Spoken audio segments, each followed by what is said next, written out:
What is going on, ladies and gentlemen?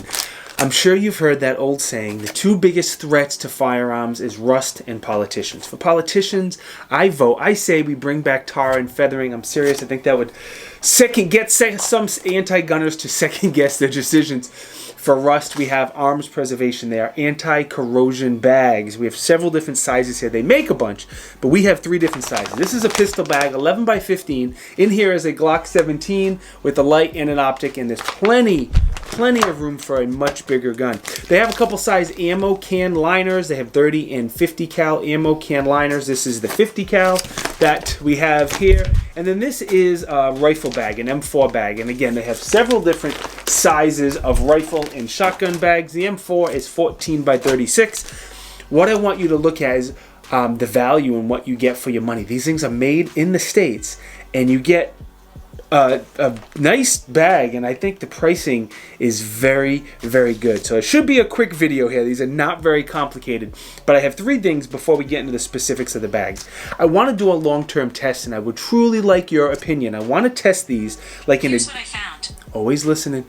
In my basement in a damp area. I'm thinking I get 2 pieces of the same metal, same size. I put one in the bag, one outside the bag. I leave them in my basement for a year, come back and see what the results are, see if there's any updates or changes, see how well these bags protect that metal in a damp area. If you guys have any thoughts, suggestions, I'm clueless with this type of stuff. What type of metal corrodes easiest? I don't know. You tell me what I should and shouldn't do, and we'll make it happen. There is a link to arms preservation down in the video description. If you want to check them out, it's an affiliate link. Helps me out. Third and final, not just shooting and outdoors, the biggest supporter of the Tiberious Game channel. I like to thank them in every single video because they are truly the biggest supporter. This time of the year, they have a lot of sales with reloading, with turkey hunting, with fishing, whatever you got going on that's outdoor related.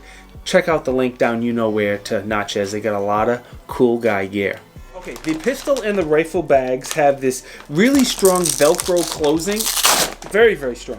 And it's a lot easier than other anti-corrosion bags that I've seen. This is much, much easier to open and close. As long as that still protects the firearm as well as I think it does, then that's pretty cool. The ammo cans have like a Ziploc kind of seal, where it's just like a push in and press and seals up. I think you know what I mean when I say a Ziploc type of seal.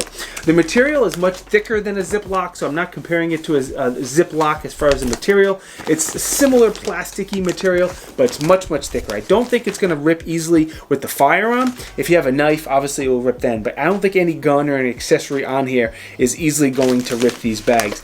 I got to read this next part. On the website, it says they have a controlled microenvironment full of anti-corrosion chemistry. No idea what that means. This is the definition I'm going to put here on the screen. You can pause it and read it if you want.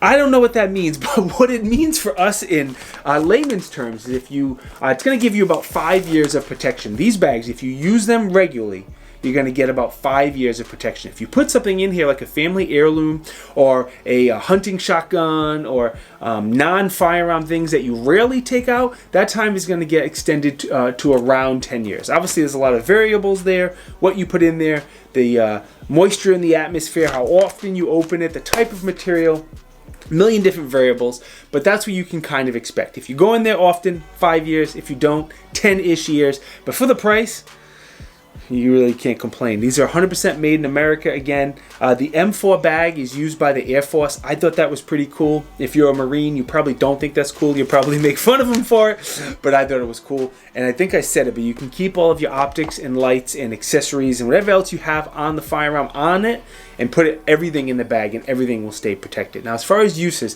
there's a lot of uses for these bags. And my mind went to just firearms and an old family heirloom. Like I have an old shotgun for my dad I'm going to put in one of these bags.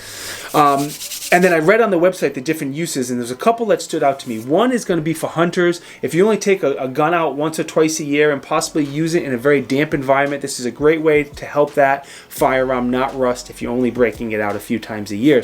Another one that I thought was interesting was law enforcement evidence preservation. If you're in law enforcement, you need to preserve evidence so it doesn't get messed up for the trial, or if that person's not guilty and they get it back, whatever. We're not getting into the personal opinion, but it's good to protect that item regardless. So I thought that was very interesting. And I didn't think about putting things non-firearm related in here, but when I saw it on the website, I was like, duh. Reloading tools, household tools, jewelry, fishing, silver, gold, money, anything like that you want to protect. These are a great idea. Assuming they last long-term as well as the company claims, and we'll see when we do the long-term test, as long as they work as well as they're supposed to. How could you go wrong for the money? It's a very good deal. Again, I truly want your help with that long-term test. Give me some ideas. Give me some tips. The material I should use, where I should store it. I'm thinking, again, 2 pieces of the same metal in my basement and kind of see what happens. But if you have any ideas, please let me know. Thank you to Arms Preservation. They sent these bags out to me, which was very nice. And they sent more than they needed to. So what I'm going to do is this other pistol bag I'm going to include in the Mission First Tactical giveaway I have going on right now. I'm giving away a Mission First Tactical backpack right now. I'm going to put this in there, and that backpack is full of different things. The other 2 bags, the M4 and the 50 cal ammo can liner, I'm going to include in my 50,000 subscriber giveaway I have going on next month. It's going to be an enormous giveaway. I have a bunch of companies who have already jumped in, and I want to celebrate almost hitting 50,000 subscribers. Give back to you guys for watching and liking and following. So those 2 will be in that giveaway, which is just going to be absolutely enormous. All right, did I forget anything? I think I got everything. The link to Arms Preservation down you know where. The link to Natchez down you know where. Thank you guys for watching, liking, subscribing, all that good stuff, especially subscribing. I greatly appreciate it. If you don't subscribe to this channel, I hope you step on a Lego every single day for the rest of your life, and you dads know how painful it is. Dad jokes! I'll see you guys later. Peace!